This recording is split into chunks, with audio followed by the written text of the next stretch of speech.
So now I want to introduce my three fantastic authors. Nicole Zelnicker is a writer and activist currently living in Chapel Hill, North Carolina. She is the author of several books, including Mixed and from La Naciona, Last Dance from Atmosphere Press, and Letters I'll Never Send from Atmosphere Press. Until We Fall is her first dystopian novel. Lindsay Ellis is a St. Louis-born fiction writer, essayist, and cultural worker with a BA in English from the University of Missouri, Columbia, and an MFA in writing from California College of the Arts in San Francisco. She strives to explore intergenerational trauma, hardship, and struggle. In 2016, she was a recipient of the San Francisco Foundation's Joseph Henry Jackson Literary Award. And in 2018, she received a grant from the Barbara Deming Memorial Fund for Fiction. Bone Broth is her first novel. Joanna Stobarek is the author of the novels Pigs from Red Hen Press and City of Ghosts from W.W. Norton. The 2019 recipient of the Artist Trust Gar LaSalle Storyteller Award, 2016 runner-up for the Italo Calvino Prize for Fiction, and in 2012, Jack Straw Fellow. Johanna has received residencies at the Corporation of Yaddo, the Vermont Studio Center, and the Malay Colony.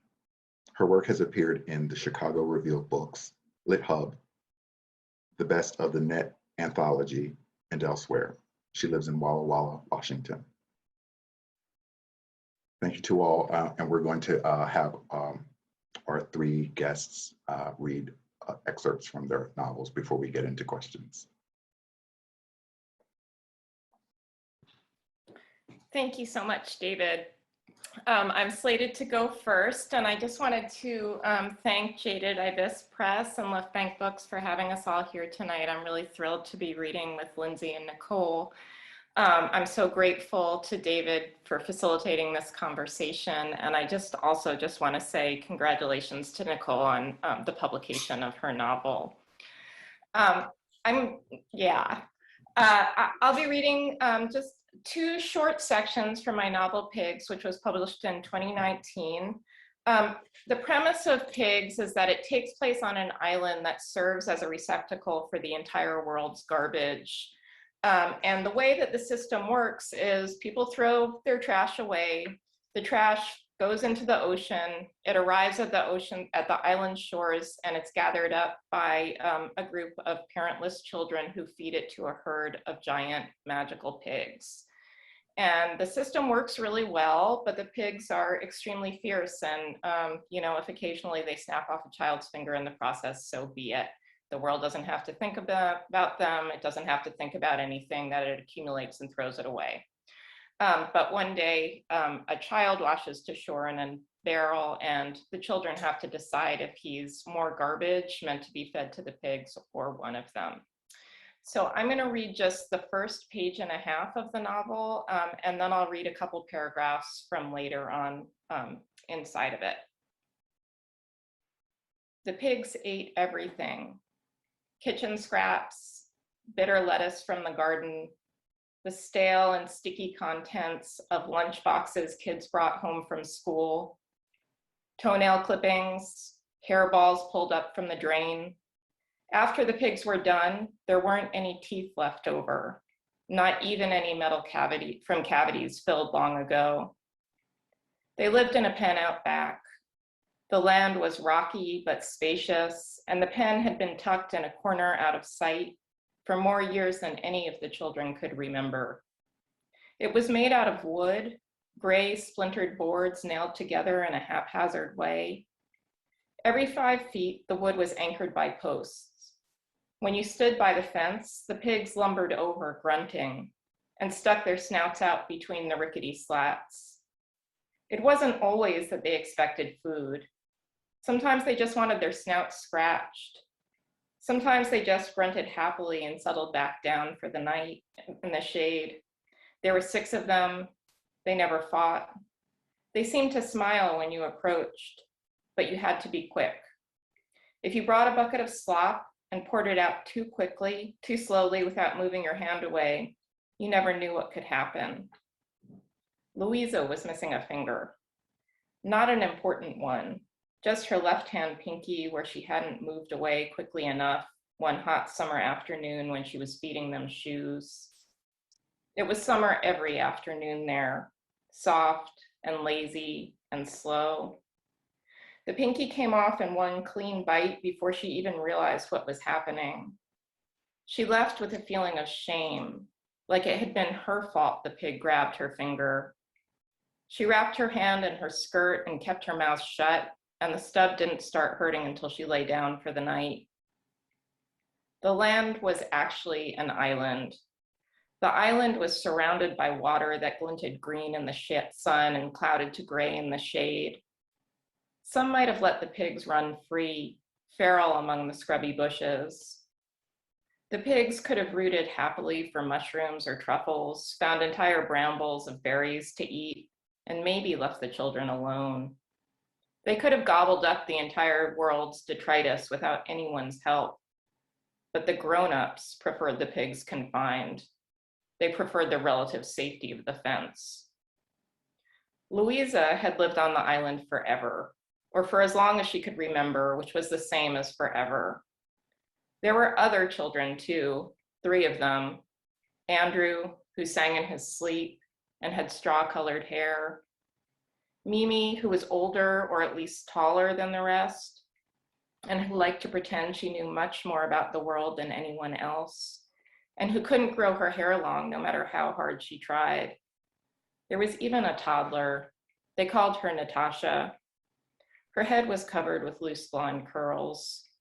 She couldn't have been more than 3, and she giggled every time she heard the grunting of the pigs. They were all afraid of the gray water, of the sea in a mood of despair. It wrapped the island like a scarf made of grief. It made you choke with tears to touch it. So that's the very beginning. And as I was writing, I started thinking that I really wanted to think about the garbage that washed to the island in its particularity. And so throughout the novel, I have a series of very short chapters that think about the things we throw away. So this is one from a little bit about a third into the novel. From a distance, seen from above, the island was shaped like a kidney. It had a wide curved side and a long indented side and 2 shorter, rounder ends. From sea level, it looked like a perfectly shaped mountain, all of it rising at the same angle to a peak at its very center. There wasn't any control room anywhere, no master plan for a magic island that served as the world's dump. It just was, and people just knew about it if they thought about it at all. And ships just brought their stuff there as if by instinct. Plastic bottles because no one trusted tap water, fur coats that were splashed with paint, television screens that simply weren't flat enough, weight loss in weight loss competitions, mothers' wedding dresses that daughters had no interest in wearing, toothpaste samples from the dentist, love poems written by boyfriends long ago. The ships brought it and slipped it into the water when no one was watching, and once in the water, it vanished completely. Spools of film that no one remembered how to process, dolls with broken arms, income tax information that went back more than 7 years, half-eaten cupcakes, half-read novels, shrunken sweaters, chipped teacups. From the outside, with perspective, it all looked smoothed and beautiful. The island's perfect peak, the sun forever setting or forever rising and never stuck at a punishing noonday height. But on the island itself, where even the idea of perspective did not exist, everything arrived in its particularity. From the island, it was the ships that seemed a single entity. What was discarded was unique. Who discarded it was not. So thanks very much. Thank you. Lindsay, are you going next? Yeah, I'm next. I'm slated to go next. Thank you, Joanna, for reading that. I really enjoyed hearing it. It's such an illuminating novel with such a strong sense of place. I enjoyed it. Thank you again to Jaded Ibis Press and Vanessa for coordinating all this, and thank you to Left Bank Books for sponsoring. Thank you, David, for moderating this and leading this discussion. And I'm really happy to be reading with Joanna and Nicole. And congrats, Nicole, on your novel. Okay, so I'm going to be reading a piece from Bone Broth, which is my first novel. And it's basically about a widow who is, well, first of all, she's a funeral thief. Um, and then she's also, I guess, somewhat of an undercover activist, or she's a former activist who's trying to actually put that life behind her. She has 3 grown kids that find out basically about her secret involvement in the civil rights period, 1970s civil rights period in St. Louis, Missouri.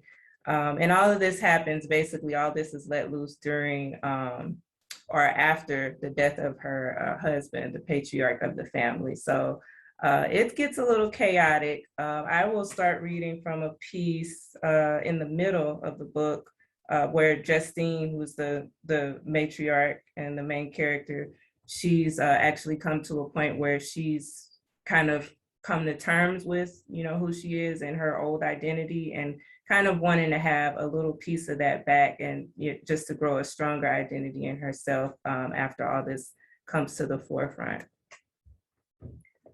All you do is press down on the keys with your thumbs.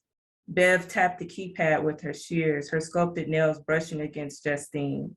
As soon as Justine tried to peck the little buttons, letters from the alphabet flooded the search box. Random tabs popped open that she couldn't make disappear. No, heifer, like this. Bev dropped the shears in the sink and yanked the phone from Justine. She punched a pad with her thumbnails, her fingers expertly flitting across the screen. Okay. Justine snatched the phone back before Bev could see Rich's message. If she couldn't control who got a hold of her past, she figured the least she could do was still have some say over her current private life.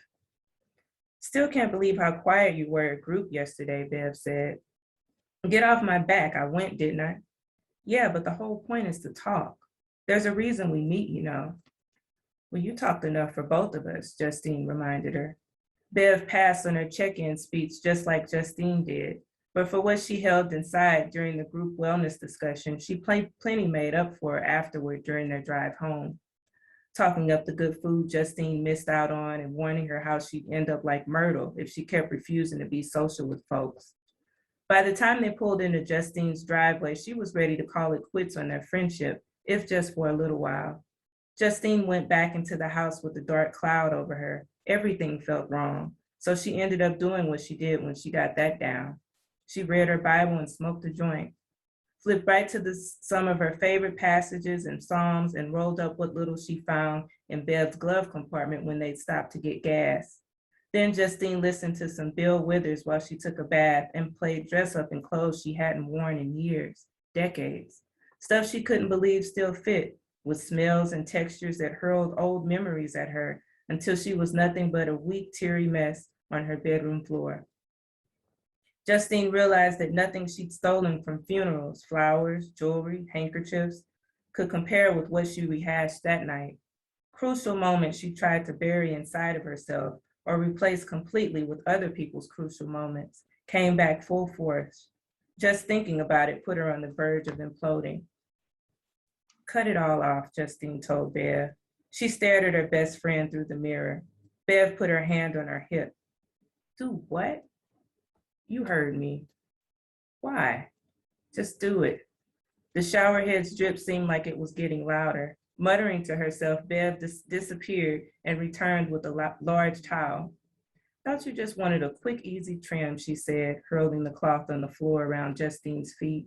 Took me 6 years to get your hair this long and healthy. Now you want to go do something stupid. You sound scared, Justine said. Bev knelt in front of her on the closed toilet, her slender palms hugging Justine's knees. Justine, I know these past few months have been rough for you. I mean, hair is just hair, but still. Her voice trailed off and her gaze too. Justine got the feeling she was being refused, bargained with. When Wesley died, she said to Bev, all the neighbors came by and they weren't just coming by to offer their condolences. The last thing I wanted was to be smothered in pity, but I found most of them just wanted to meddle, to see what all Wesley left me so they could try and take it. I wanted to tell them so bad, not a damn thing, but it was none of their business. I didn't open my door for days, not to you, not to the kids, not to anyone. No one belonged in this house but me and God. We were the only two I could handle or trust, or it was Justine's turn to trail off. She started thinking about things that had nothing to do with Wesley's death, like her kids who'd taken pains to better understand the person she was before any of them were alive or even thought of. Things that happened so fast. Pruitt-Igoe's demolition in the spring of '72, the displacement of her family and closest friends. At the time, Ma was a wife and full-time mother and had spent nearly 2 decades working in produce at the same grocer. And she was made to leave the housing project she called home before it was destroyed, with only a suitcase and the urn filled with Pop's ashes. There was no way she and Justine could or cared to talk about it openly, even when Ma was finally given a place to live only 2 years before she died. What were they supposed to say to each other? Gee, remember when that happened? So Justine vowed to give up her days as an undercover freedom fighter. No more secret meetings with the group she forged a strong bond with while Wesley was away or at work or tending to one of his affairs. No more nothing.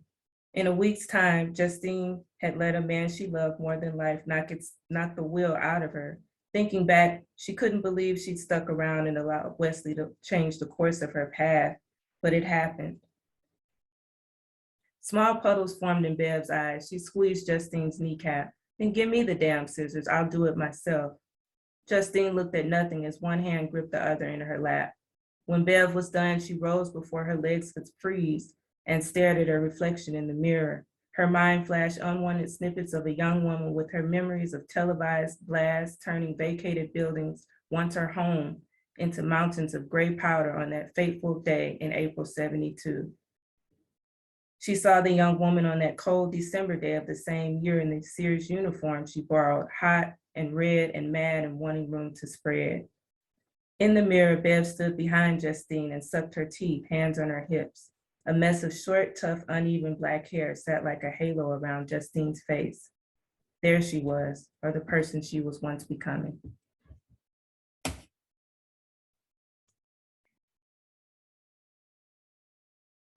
Thank you, Lyndsey. I guess that's me.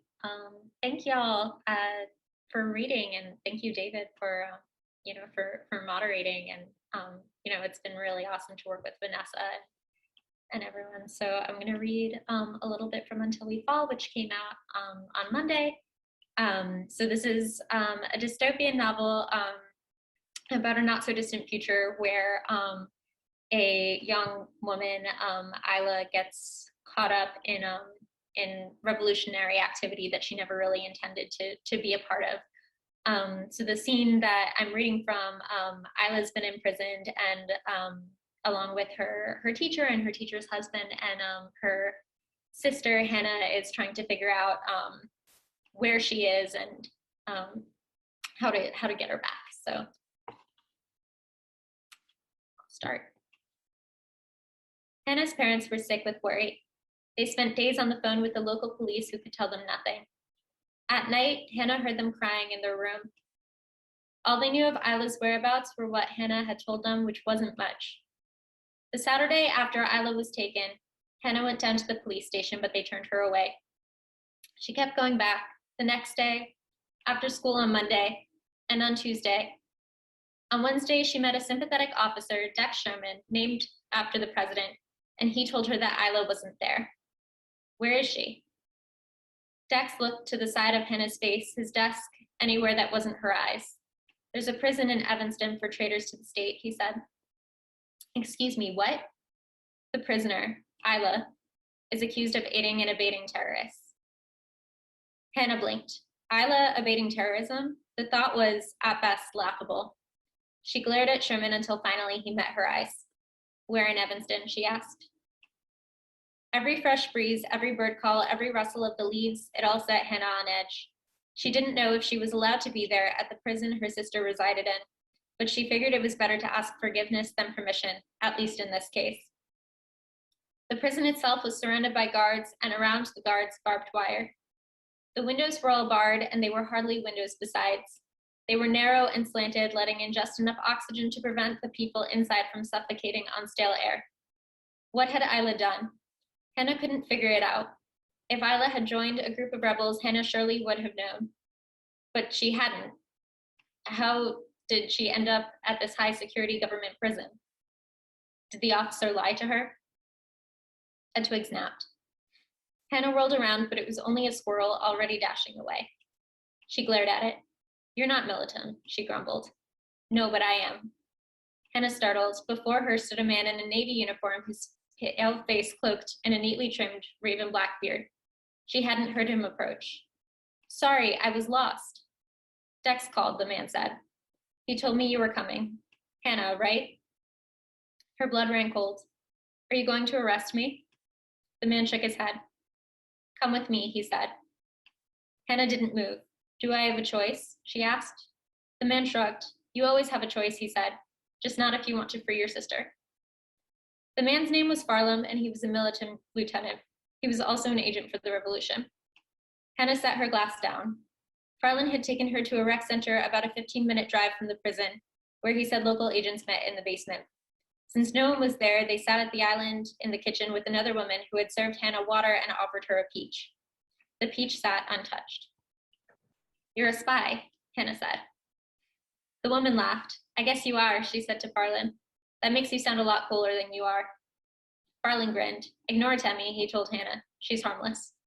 "Why are you telling me all of this?" Hannah asked. "It's a risk," Farland agreed. "But you want your sister out, and we have some others in the prison that we'd like to free. I think we can help each other." Hannah looked back and forth between these two strangers, Farland and Temmie, asking her to commit a crime against the government. She had no reason to trust them, but they weren't the ones who arrested Isla, and they were willing to help Hannah set her free. Like Farland said, she always had a choice, so she made one. "Okay," Hannah said. "What do you need?" "We looked you up," Temmie said. "You won all kinds of awards, science, building things." Hannah forced herself to meet Temmie's eyes. "Okay." Temmie leaned forward on her elbows. "Have you ever built a bomb, Hannah?" Isla had run out of tears. The first few days, it seemed all she could do was cry. Now she was hollow. She lived in fear that the militant would move her before her family could find her, or that she would never see her family again, or they would figure out that she was trans and therefore suffer worse punishment. Still, she couldn't bring herself to cry. Footsteps echoed down the hall. Usually the guards left her well enough alone, but this one stopped outside her door. "Isla Logan," he said, "come with me." Isla stood. She held her hands out so the lieutenant could put cuffs on her. Then he opened the door to her cell, and she followed him down to the basement. The lieutenant locked the door behind him. Isla's heart leapt into her throat. The light in the basement was dim, nearly dark. She was surrounded by boxes piled high. She wanted to ask why they were down there, but she knew better. At last, the lieutenant leaned in close to her. "I'm working with your sister," he whispered. "We're going to get you out of here." A beat. Isla stared at this man she didn't know. She had never seen him in the prison before. "I'm sorry." "Speak more softly if you don't mind. The walls have ears here." He looked over his shoulder, then back at Isla. "A few weeks ago, we began a plan to release all the people in the prison. We finally found someone who can help us with the last piece." Hannah, Isla realized. The thought left her breathless. What was Hannah doing working for a group of rebels? How had she even found her? "Tomorrow, the prison is going to explode," he said. "We're going to blow the side of the cells wide open. Your sister will be in the woods behind the prison waiting for you with bikes. I promised her I'd pass along the message." "Wait, you're going to blow up the prison?" "The walls," he said. "No one in here will get hurt. We have too many valuable people inside now, and we need to get them out." "How did you even find my sister?" Isla whispered. "How did she find me? What did you tell her?" "She can answer all of those questions for you when you see her again," he said. "We've been down here too long already."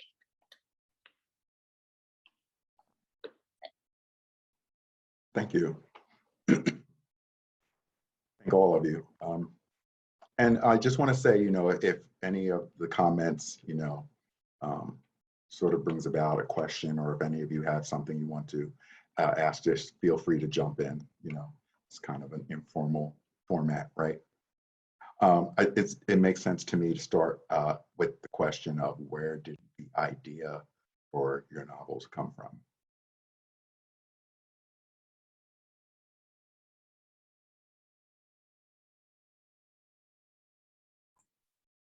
Yes, I'll go first.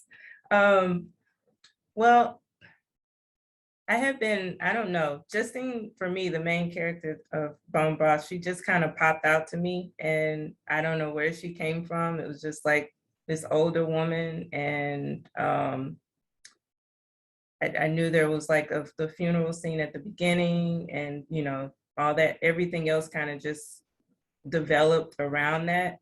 But the idea of activism was just very, it's been something that's very heavy with me and was on my heart. I went out to grad school in California, and I realized that, the people there were just so aware of their past, and California has just like this very strong history with civil rights and activism. And at the time, being from St. Louis, I didn't know hardly anything on that, in that field on activism or civil rights. And I'm like, well, wow, I mean, I know we have to have, something, but it's just not, it wasn't talked about, as I was growing up there. And it was just something that I wanted to delve deeper in. And I found out, ironically, a lot of more information about, that area in terms of civil rights and activism after I left, which, and I just decided, this is something that, I would like, my peers that I grew up with, everyone, should know something about this, because, it's a fiction, a book of fiction, a work of fiction, but it's also very much historically rooted. So in the past there. So I think that's kind of where the idea came about it for me. And how long were you working on this piece? On and off for like, it's been on and off for over 10 years. So I set it down for a long time after I graduated, just to work and kind of support myself, and I picked it back up later. So. And you say it started with Justine, because it Yeah. was curious to me, an older lady. I just was curious about, how you decided to make her your protagonist. I don't know. She just came, and I'm just like, who is this lady? She just came, and she's not based on any. She's just like an amalgamation of, I guess, a lot of Black women and matriarchs that I grew up with, around, growing up in childhood, and it's like almost like an homage to them as a whole. So. Thank you. I can go next. Yeah, I definitely understand the characters just kind of springing into your head and demanding that you tell their stories. For me, for this book, it was a very specific scene that changed a lot, but happens sort of around the middle of the book, and I kind of wrote around that. So it was, I had never really written dystopia or anything in that vein before, but I was like, why not? So that's kind of where it started, and then everything formed around that. So would it be a spoiler to ask what this scene was? It absolutely would, yes. Oh, okay, okay, all right. So I go to, I guess like Nicole and Lindsay, it's something popped into my head. I just woke up one day and started just like, had this sentence rattling around in my head, the pigs ate everything. And I, just wrote from there. And then I wrote like the whole, what is now the whole first chapter, and I didn't, like, I just put it away, and put it away for about a year. And during that year, I just kind of started getting really overwhelmed by I think my daughter had just started like kindergarten or something, and was coming home every day with just like mountains and mountains and mountains of scrap paper in her backpack. And at the same time, we moved from like our very small city to our, rural county, and we lost curbside recycling. And so everything that we like normally would just, you know, put on the curb and it would go away started just piling up on our back porch, you know, waiting for us to like once a month take it to the recycling center. And I just kind of started feeling like like I need to do something with all of this accumulating stuff. And then I realized that I had created a container for it in that story that I had written so long ago. And so that's kind of where the novel started, just feeling like I have to find a place to put all of this garbage. And the novel was waiting for it. For me, reading is sort of about your personal experience. I know that there's, as a writer, I have a different intention for what I think the book's going to do. But once it's outside of my hands, what it does with the individual reader is something entirely different. So as a person of color, while I was reading, I read from that experience of coming from a perspective of a person of color. So I wanted to ask each of you, how did race factor into your creative process with this piece, if at all?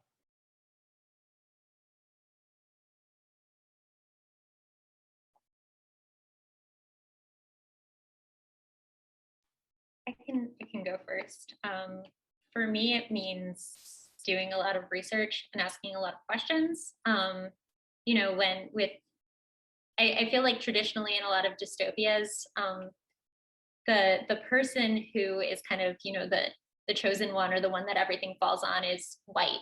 And I don't think that is how it would play out realistically. That, you know, those people that are targeted aren't going to be the people with you know, with privilege, whatever that might look like. And, you know, whiteness is very much intertwined with that, regardless of intersecting identities. So as a white author, you know, I wanted to honor those, you know, real lived experiences, and be sure not to, you know, not to co-opt any voices in doing that. Yeah, I would have to agree with Nicole. It took a lot of research, and I agree, like people of color aren't usually seen as, you know, I guess the heroes or the heroines, you know, and it was very important to me not to have, you know, the traditional white savior. There really are no saviors in this book. You know, everybody has their own issues. They're all dealing with their own thing and their own, you know, identity or whatever. But yeah, that, you know, I just didn't think of it as, you know, this would be something that would center a white person. It's very much centering a person of color, a Black person. Yeah, I thought like your subtext of gentrification sort of mimic that as well, you know, that people wanting to do better. I mean, it's the American dream. And so it's an American story of moving from, you know, one location and trying to move into a middle-class life like some of the people did in your book. But it also factored in racially, of course, since those people had been displaced, and sort of created this activism background in your story. So I did appreciate that.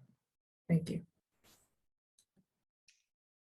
I think for me, there were a couple things. Like one, it was really important to me that, spoiler alert, that toddler, Natasha, the kind of like Shirley Temple lookalike, become the person who is, you know, pulled most strongly towards a kind of like cruelty, an enjoyment of the cruelty of the world. Like it was important that she was the one. And then it was also really important that this kind of middle-aged white castaway who shows up on shore and thinks he's going to be like the savior of the world ends up being just kind of like a major disappointment to himself and to other people. Like it was just like, it was important for me to kind of subvert those narratives of the white savior also. But I also put a lot of time thinking into the ethics of what I could allow to show up on the island, in terms of whether like taking, like allowing the suffering of others to be used for my aesthetic purposes. And so those were some questions that I kind of played with a lot, and ultimately decided that if like the way that my, you know, particularly the way that lists of what washes up on shore are constructed, that they're there for a lot of reasons, but one of them is for aesthetic value, and that I just wanted to be really careful not to take advantage of stories that I don't have any kind of ownership of. So that was part of how questions about race played into the construction of the novel.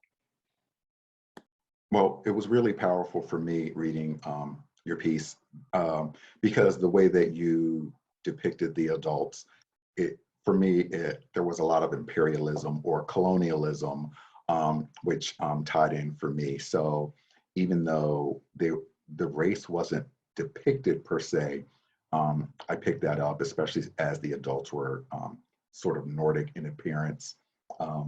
At least in my mind, they were. So yeah, it was very powerful. Yeah, they definitely are colonizers. That's for sure. Yeah. So how would you each classify your work, you know, within a genre? Or do you write to genre specifically?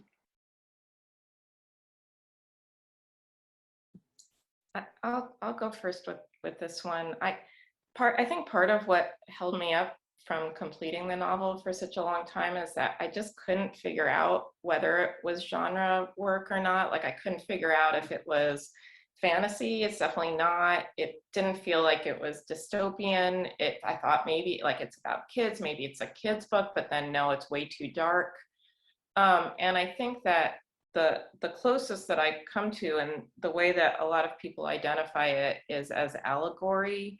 And I really resisted the idea of allegory for a long time, because to me it felt like it means that there's like a 1-to-1 ratio, like this kid stands for this kid stands for that. But luckily I have a friend who's a medievalist, and she told me that one of the ways that medieval allegory works is that like the meaning of each part of it keeps changing and changing and changing as it moves forward. And so once I kind of thought like, okay, just because it feels allegorical doesn't mean that it has to have like a 1-to-1 ratio to only a single thing, then I became okay with it.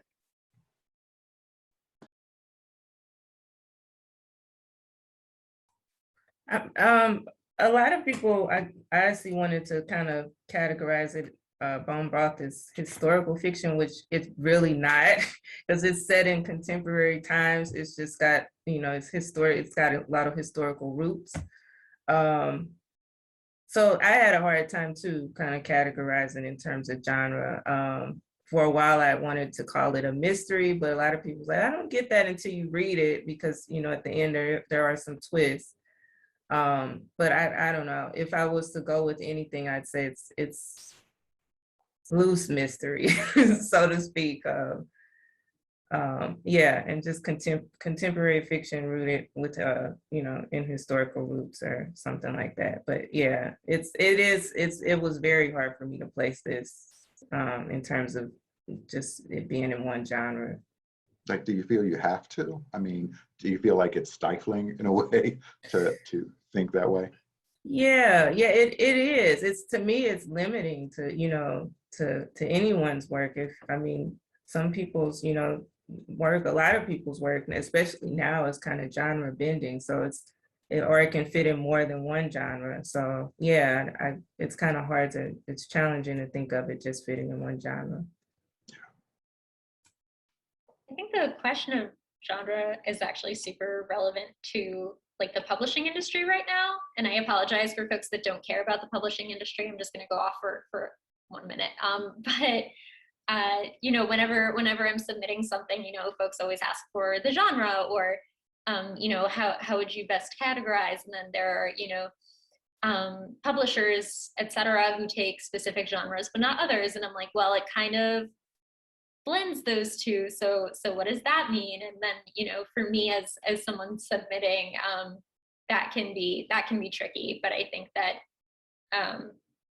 in general, I've just taken to classifying things very broadly. Like dystopia can mean a lot of things. You know, contemporary fiction can mean a lot of things. But then dystopia isn't actually a category in a lot of these lists when, you know, agents and people are looking. So that, you know, genre is confusing, and that's the thesis of what I'm trying to say. Yeah, yeah, it can be very limiting. But you're right, it does seem to be more of something that the publishing industry is focused on and can be problematic, at least from my experience. So what comes first for you? Character, setting, plot, themes, something that you really wanted to say? Which thing comes first?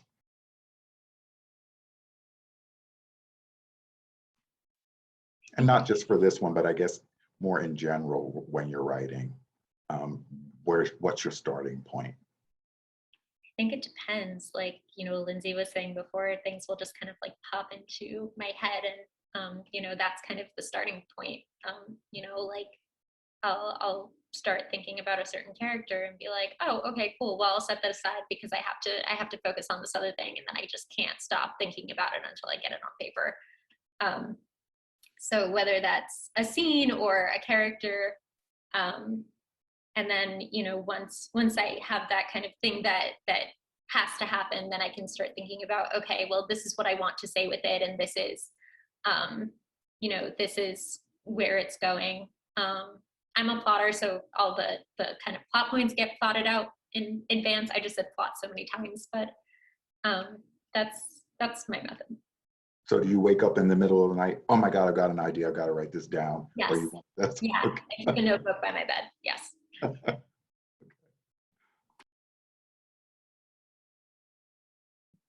think I write by sound, and so that's kind of the first thing that happens, is just like the sound of the sentences, and I guess a kind of like sureness about space, like the space that the story is occupying, and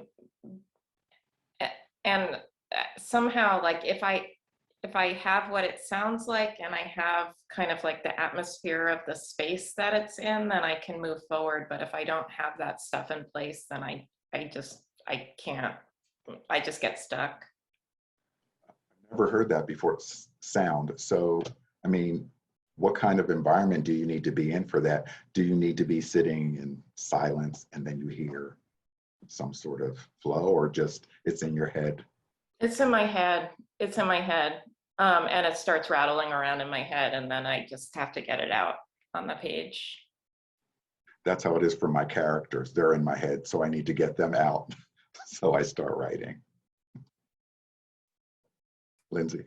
Yeah, I'm the same way. That's interesting to hear about sound too, Joanna. I've never heard that before, and it's very interesting.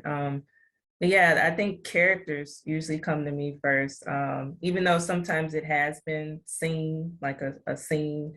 Yeah, it varies, but yeah, usually it's a character, and I'm very, you know, I'm all about trying to figure out how people tick, and you know what makes people tick, and usually it's that curiosity of, you know, somebody who might be totally different from me in a lot of ways, that I kind of want to explore. So I think it's definitely leaning towards character in terms of developing it around that. How do you know when your story is done? Like, how do you know where you want it to end? Do you know when you start where you want it to end, and does that change? Is that too much all in one sentence? Well, for me, I I never know. Like I couldn't tell you. Like it just sometimes you just feel it. Like okay, this is a good place to just stop it. For me, that's how it is. I try to be a plotter, like I think Nicole had mentioned earlier, and I try to plot it out and say, okay, this is gonna happen, and then this is, and then this is gonna end with. And for some reason, it never really works out that way for me. Even though it might, even if it's close. But yeah, with this, like it just. I felt like it was very visceral. Like I knew that this was where I wanted to end it and leave it kind of open ended.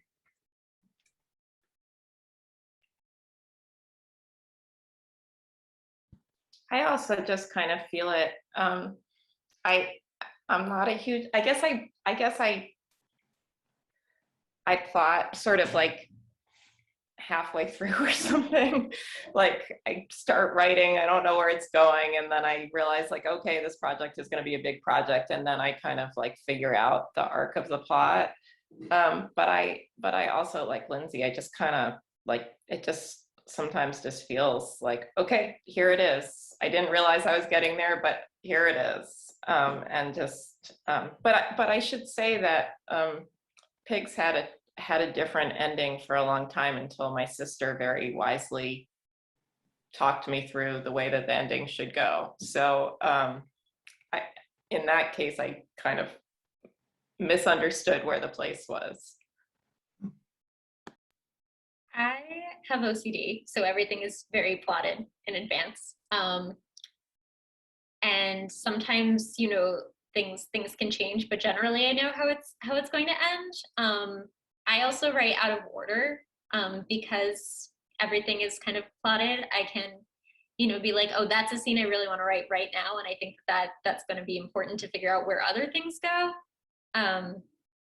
So when you asked the question though, initially I thought, when do you know when it's over? I thought you meant like in the editing process, and that's always trickier for me. Is that I'm like, okay, is it done, or is there another round of edits I can do?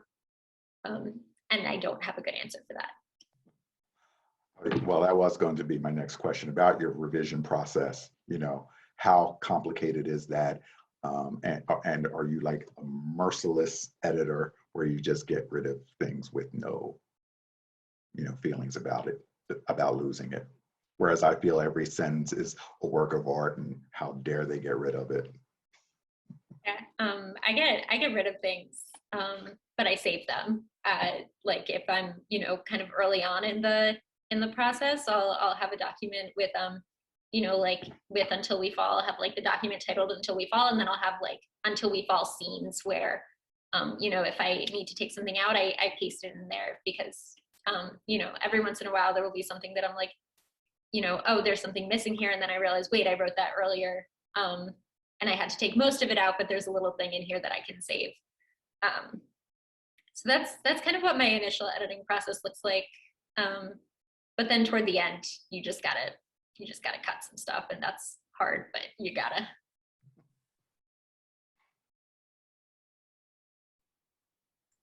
Yeah, it's hard for me to part ways with a lot of stuff. What do they call it? Kill your darlings. And it's very hard to, oh my God, especially when you get to that last part, that last draft, or you think is the last draft. But yeah, I like to do that too. If I can save it and put it somewhere else, then that's great. And sometimes I'll save it and it might be, even for another story or something. It just depends on the passage.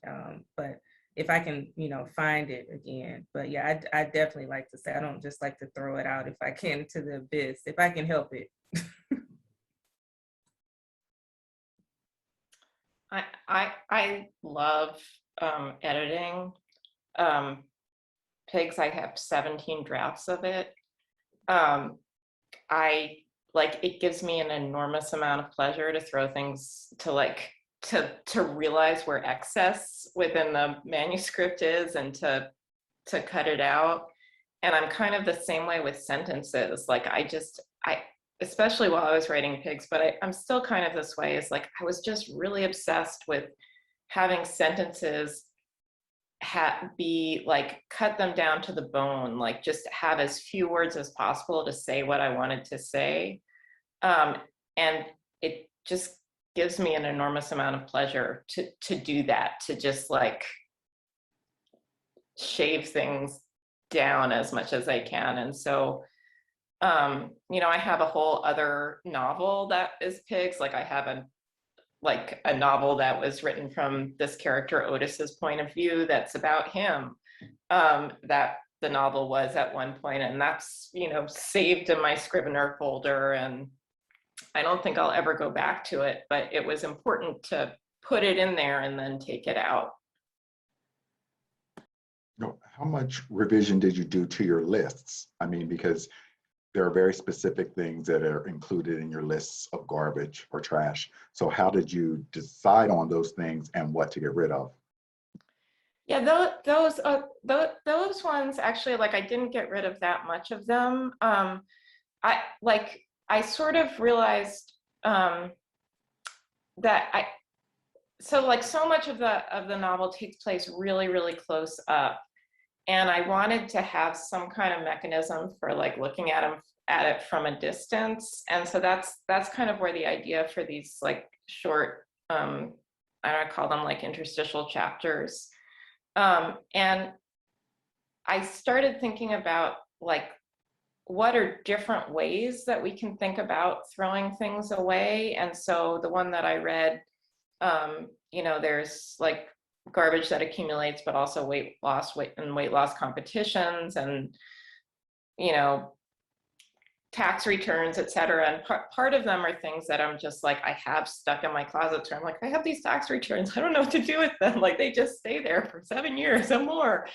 But part of it is just thinking about like our, you know, cultural desire to lose excess, and like thinking about like it has to go somewhere. It doesn't just disappear. So that was part of it. But then I realized that these little chapters could be super useful in terms of like acknowledging the debt that I owe to other desert island fiction or what have you. And so I decided that I could use chapters to like acknowledge that there's a sort of a crossover with Lord of the Flies here, or to acknowledge that like this island sort of looks like the television show Lost, or that maybe it's a little bit like Peter Pan, like that there's this whole world of books that kind of take place in a similar kind of setting, and to recognize that it's not, that it's a book that I wanted to put in conversation with those books. Well, this may not be a book that you thought of at all when it came to those lists, but it reminded me of American Psycho with Bret Easton Ellis. I mean, the lists, I mean, it was I guess it was, his intention was, of course, you know, consumerism and the focus on that. And so it reminded me a lot of that. I like what you did with that. I also wanted to ask each of you what you're reading right now, if anything. I can't do reading and writing at the same time. But I'm just curious what you're reading, what you would recommend, if anything, to us.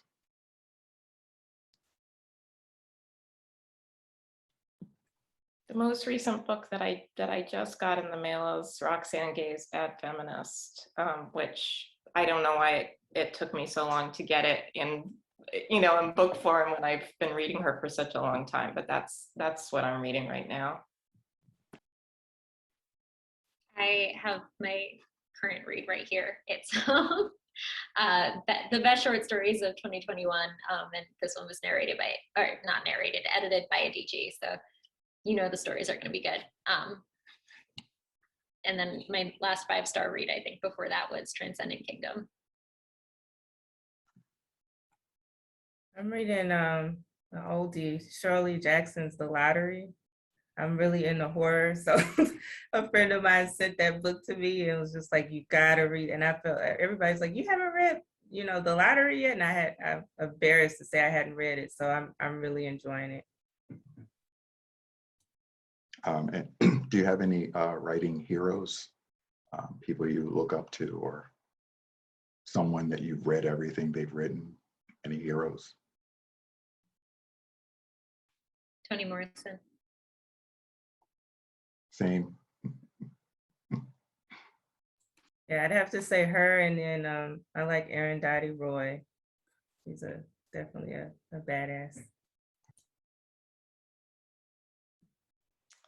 I feel like it's too hard for me to like. Ian McEwan is my hero for beginnings, and Thomas Mann is my hero for endings. And I am super like, I love Jennifer Egan so much. Yeah, there are just too many of them. Yeah, mine seem to change from month to month. So, yeah. I wanted to ask Lyndsey a question just because I was curious. You know, when your character Justine, when her children found out that she had been a radical or an activist in a former life, why were they so horrified? I thought it was kind of awesome to find out that your parent was badass. So why were they so horrified? Good question. Yeah, I think it wasn't the fact that she was a radical. It was the fact that she tried to cover it up, like, Okay. because she, you know, she just came across as so like, you know, no, I would never, you know, that type of thing. And for Raina especially, you know, her being, you know, coming from that life, she's like, well, you tried to, you know, down me for doing this, and you had this whole other secret life, you know, that you had before that. And so I think that's really what it was. It's just the whole covering up, and you know, of a whole identity that kind of disappointed the children. So it's just kind of, and then you know, her doubling down on the fact, no, you know, until the very end, she just would not let that, you know, let it surface until it just, you know, there was no other resort. So yeah, it was more about that. It makes more sense. Thank you. Well, I see that we're at our 9 o'clock limit, so I just wanted to find out if any of you have any closing comments or questions that you wanted to pose before we hand it back over to Vanessa. I think just, you know, thank y'all for being here, and thank you to Jaded Itis for doing what y'all do. And I just want to say congratulations on the new book. Much success to you. I enjoyed it very much. I'm glad.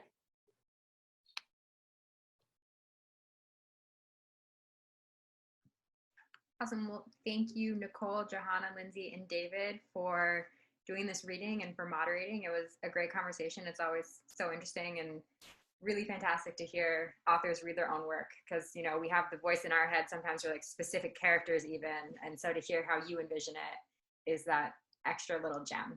And thank you everyone who was able to join tonight. If you look over at the chat, I have dropped some purchase links for all of the titles. And I definitely encourage you to check out Left Bank Books. They're out in St. Louis. And like I said, they are open for in-store shopping and available for online purchases as well. So with that, I just want to wish everyone a good night. And again, thank you all for joining us.